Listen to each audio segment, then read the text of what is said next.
I can take notes, get coffee, manage your calendar, walk your dog, carry your things, watch you sleep.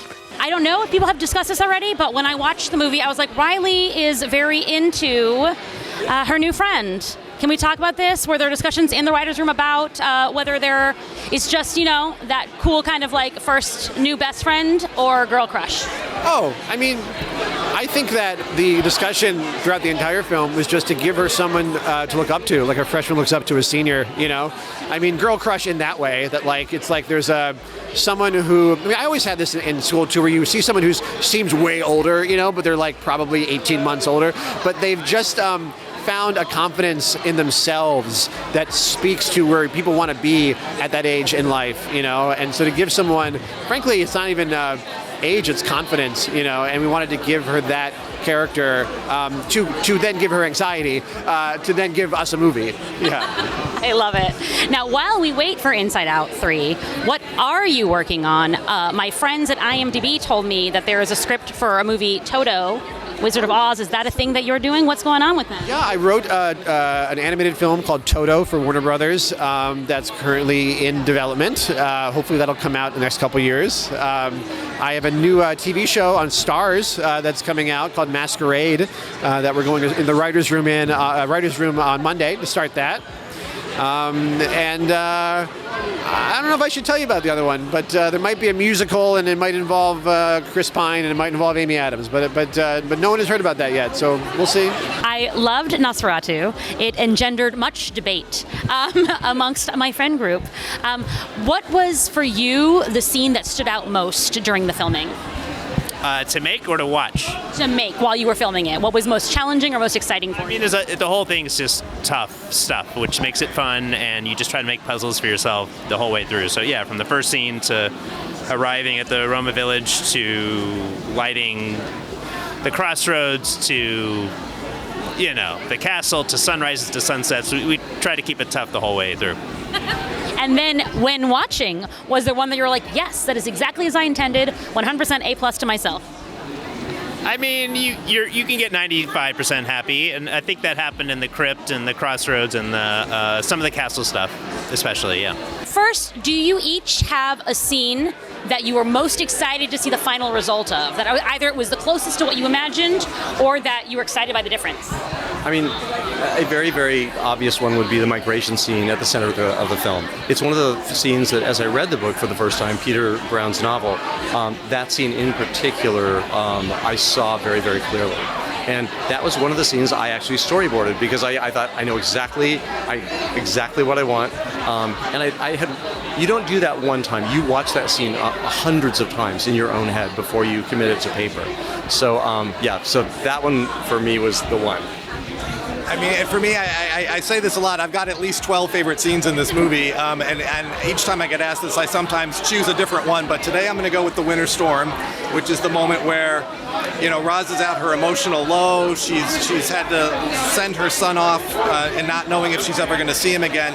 And in this moment of she's kind of rudderless, she now her love kind of opens up and expands to take on everyone else on the island, and she goes out of her way to save them in a moment of crisis. And it's a really incredibly powerful moment. And it was a fun one. It was one that kind of gelled pretty quickly early on, I think, and didn't really change much over the course of production. But that's been a favorite of mine. I mean, Lupita, obviously incredible actress with her face, but now also with her voice. What was it about that spoke to you? Oh my goodness. So full credit to Christy Soper, our casting director, for suggesting that Lupita would be the ideal choice for that role. And when you work with Lupita, you realize that it's not just the voice. It's a perfect match as far as just Lupita is incredibly intelligent. She's incredibly creative, and she really took the lead in, I think, figuring out the architecture of Roz's mind. Because Roz is a very elusive and very particular type of character, and she won't work right unless there are these gaps in what she understands. So Lupita took the lead really in crafting that character, and not just the character and the dialogue and the way she would evolve, but the sound of her voice. we don't do anything electronically to alter Lupita's voice. She's doing that just on her own. So, and you can hear a very clear change from the beginning of the movie, where she's much more like Siri with this sort of engineered optimism, and then at the end, when she's like what I would say would be pure Lupita, which is this beautiful, warm voice. She's using contractions. She's much more emotionally available. So it was an absolute dream, I think, to work with Lupita. Yeah. So I love Day of the Jackal, and I love Eddie Redmayne. Can you talk about his performance and what moved you most about it?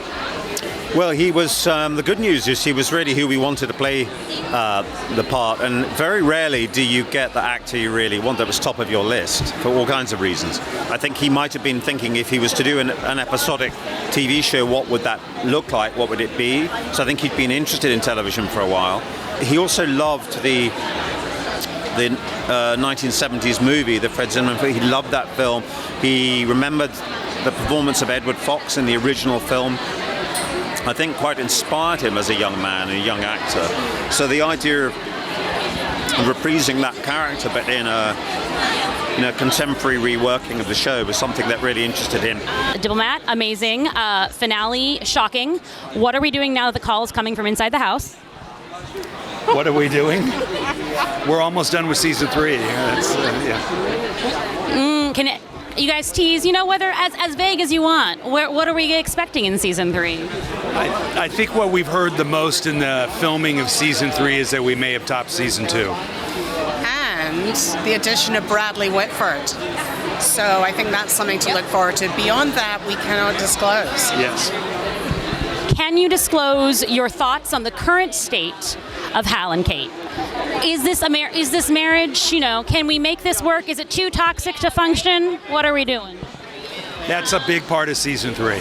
You saw in season 2, they go apart, they come together. That is the state of their union. That has always been the state of their union. You can be madly in love with someone and infuriated and feel hatred towards them all at the same time, just like in a real marriage. How does it feel to be healing the world one episode at a time? I didn't hear healing the world one episode at a time. Man, we should have made that our slogan. Damn, we got to go back. Can we have that? Yeah. I hope that it's a half hour where people can just watch and not think about things they don't want to think about. That's the most we can hope for, I think. Yeah, if we start telling ourselves in the writer's room that we're healing the world, we're not going to be able to put a word on paper. That's too much pressure. But just make people laugh a little bit. What can you tell me about the words you have put on paper for the remaining episodes? Ooh. We're just about halfway. We're a little more than halfway through the season now. You will see some more Bruce dancing. You will see our cast done up to the nines and looking good. You will see more Steve Little, which I think is always a good thing.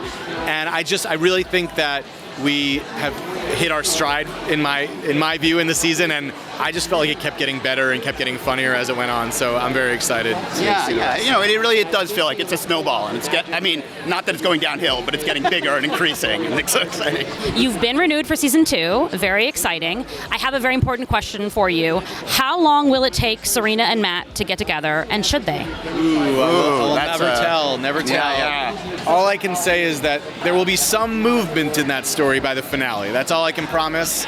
We haven't written season 2 yet, so I can't say anything more even if I wanted to, which I don't. For each of you, what would you say was the biggest challenge of getting your VHS from, conception to execution? My particular segment has a skydive in it, and that was like a big thing right from the beginning, that can we pull this off? I didn't think that we could, but I pretended like we could, and then we did. Yeah, and my segment was shot in India. It has a sort of a Bollywood. It's on a Bollywood film set, so it has a song and dance in it, and conceptually it was so amazing, but also a kind of a challenge. But I didn't realize how challenging it could be to record like an original song and to get an entire choreography done, and then get all the horror stuff included with it. So it was an amazing sort of challenge to set up for yourself so you can like work towards. I would say just combining action and elements with stunts and creature effects, practical effects, and trying to figure out how long of a take you could go with all of those elements and how many can you throw in, and then where do you cut. so that it looks like one continuous found footage experience. That was the hardest, is like, how do you continue to up the elements in each section of the movie, but make it feel very seamless. When you are not just returning to Rome, but kind of like recreating the same world from like 20 years ago, 24 years ago, what is that experience like? What is the biggest challenge? Everything's a challenge. You have to go back to the drawing board. You have to do all your research all over again. You just, 24 years is a long time, the small pea brain that I have, to retain everything. I was very lucky because we're nominated tonight, David Crossman and myself. He is a military designer, and he did an amazing job on the Praetorian Guard, on the Roman legionaries, on all the gladiators. He had 150 to do. It's just phenomenal. So basically, it was new to him. It was kind of not old to me because it was brand new as well. But we were in the same location. We were shooting in Malta. Arthur Matt, who's here tonight, created the Colosseum again, created Rome. So that was kind of nice and familiar to be back in. God!